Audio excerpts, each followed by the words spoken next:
what would be signs or symptoms that we didn't pick the right weight when we were That's a lifting? great And question. either we were too light or we were too heavy. Like what would some signs be that we didn't quite pick the right weight there?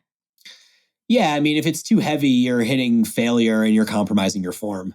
And so the best example there is like if we're in a hypertrophy cycle and our goal is to back squat in a certain manner. So say we're elevating our heels and we're trying to keep the torso up as much as we can. And all the reps look great, or at least they look as great as they would for you. Like the way you look when you squat isn't going to look the same as Alex when he squats or whatever. But your reps, say 1 through 6, all look great. And then you go into 7 and your butt shoots up a little. And then you go into 8 and your chest caves over a little. And then you go into 9 and you're basically doing a good morning at that point. Then now we've either picked a weight that's too heavy or we've just gone past the point of failure because you're no longer failing at the target musculature. You're failing systemically. Like literally your body is like, I can't stand up with this weight anymore. And I don't care what muscles are doing it. I just can't do it anymore. And so that would be an example of picking a weight that's too heavy for sure.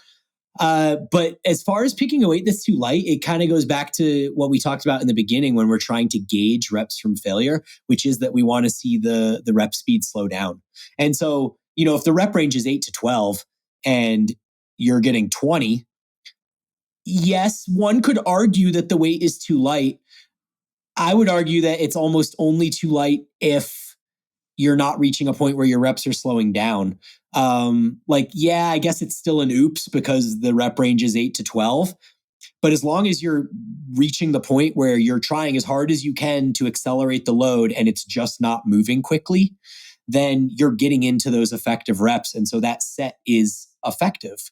And then you just have to, take that lesson of, that was too many reps. I was supposed to do less than that. And now I'm stronger. So therefore I should add weight. And yay, you're stronger. Let's add weight and continue to get stronger. So yeah. One question about that.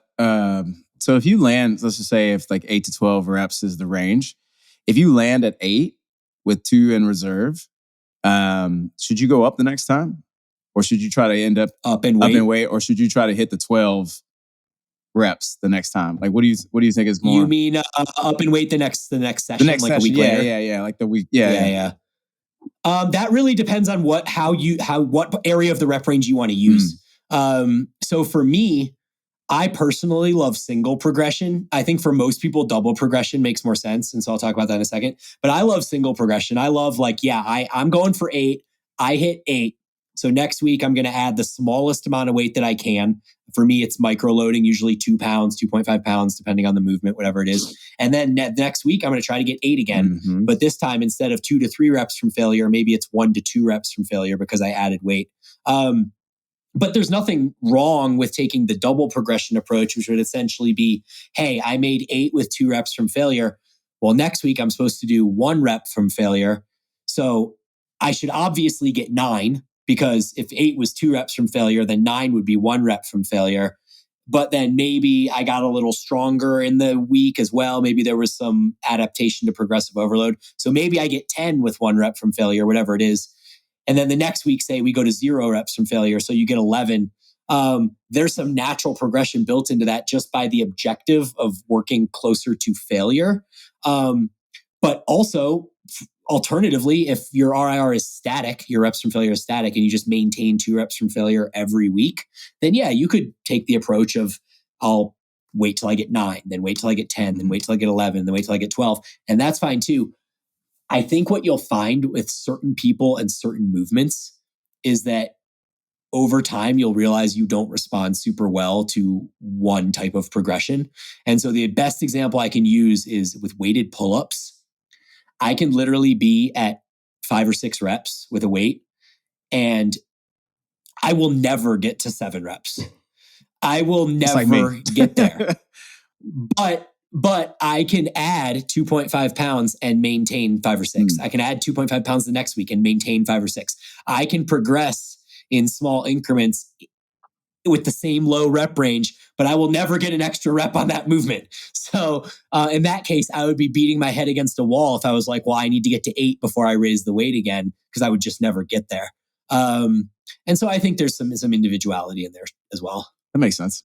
Man, that that like double progression thing like made my head spin, because it's like I feel like for me when I go to the gym, I just want to like zone out, and that would require so much brain space, like so much. So I definitely like align with you where it's like trying to go for the lower rep range, because I also just think you're going to be more likely to hit the intended reps from failure. It's like if you're talking like 12, 15 reps as the goal, it's like, well, it's like you're going to hit that or you're not. And you might be, severely over undershooting it.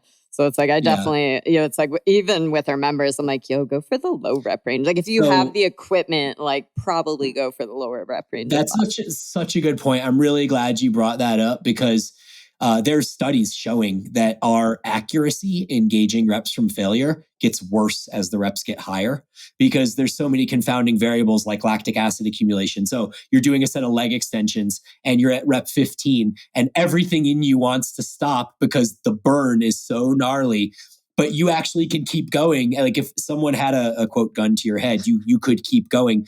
But if you're doing sets of 8 reps, your limitation isn't going to be, oh my God, this burns so bad. It's going to be, I literally can't move the weight anymore. Right. And so for that reason, I'm also a huge fan of sticking in 5 to 10 rep range more than the 10 to 20 rep range in a lot of cases. You just described me to a T, man. As soon as I feel that little burn, man, I'm like, I'm out. I'm done. Yeah. Well, try doing lower rep sets, and I bet you'll feel much more accurate. That's what I do. He does. Yeah, I only do the end of the range, like the bottom range. Yeah. So cool. Yeah.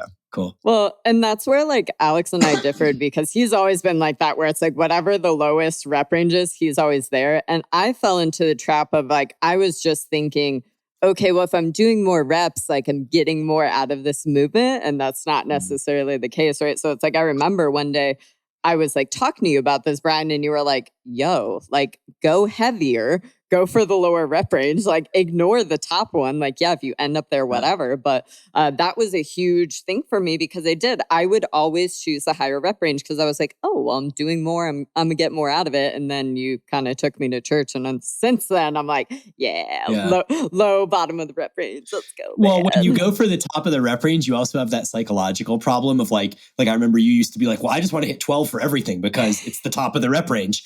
And then you're like not even necessarily following the reps from failure, because you're just like, I have to hit 12. It's there. Like it's on the list. So it's that overachiever CrossFit mentality, right? Yeah. Well, and it was specifically hip extensions, because I was like, yo, I can't add more weight. And then you were like, go less reps. And then sure enough, I was like, well, oops, got it. Okay. I just wanted to add one little thing to this whole topic of like how to pick the right weight. But I think it's so important also to just remember that if we go a little too heavy, like it's so easy to get caught up in our ego and like, oh, I want to lift heavier. And it's like, that's not always the way, because it's like if we're moving incorrectly or we're not moving as well as we could, kind of like you were saying, it's like we start using the muscle groups that we're not intending to use. And so we're kind of like missing the point of the exercise. So that was just something else that kind of came to mind in regards to this whole topic.